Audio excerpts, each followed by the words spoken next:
If you won the lottery today, what's the first thing you'd do?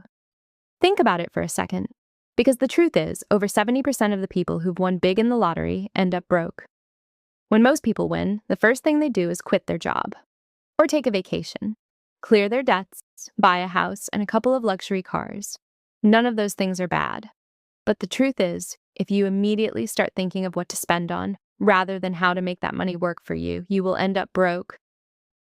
But most people think because they won the lottery once, then they have a good chance of winning big again. So they use their wins to play for bigger wins, which makes them eventually lose it all.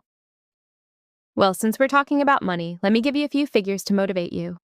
The highest win ever in the lottery was over $2 billion. And this was in 2022, yet only $997 million was paid in one lump sum. But before you rush to buy a ticket, think about this. Over 180 million people play the lottery every year in the US alone, spending an average of $300 per person. So how many win? Well, 86% of people who play the lottery claim they have won something at least once. But only 0.09% of them said they have won over $10,000. So here's the real question.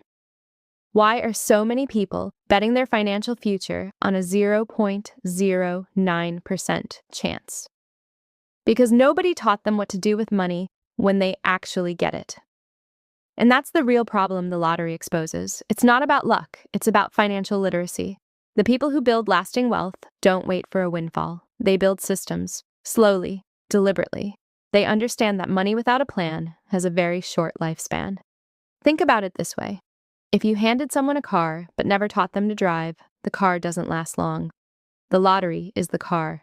Financial knowledge is the license. And most winners never got the license. The principle is simple. Money flows toward people who know how to manage it and flows away from people who don't, fast. This is why the wealthy don't just earn, they allocate. A portion saved, a portion invested, a portion working while they sleep. Not because they're smarter, but because they learned the rules of the game early. And here's the thing. You don't need to win the lottery to apply those same rules. Every paycheck is a smaller version of a windfall. The question is always the same. Are you spending it, or are you directing it? The lottery winners who lost everything weren't victims of bad luck. They were victims of thinking that having money is the same thing as knowing what to do with it. Those are two very different things. So the next time you buy a ticket, and there's nothing wrong with that, just make sure you're also building the habits that would actually let you keep it. Because the goal was never just to win. The goal is to stay winning.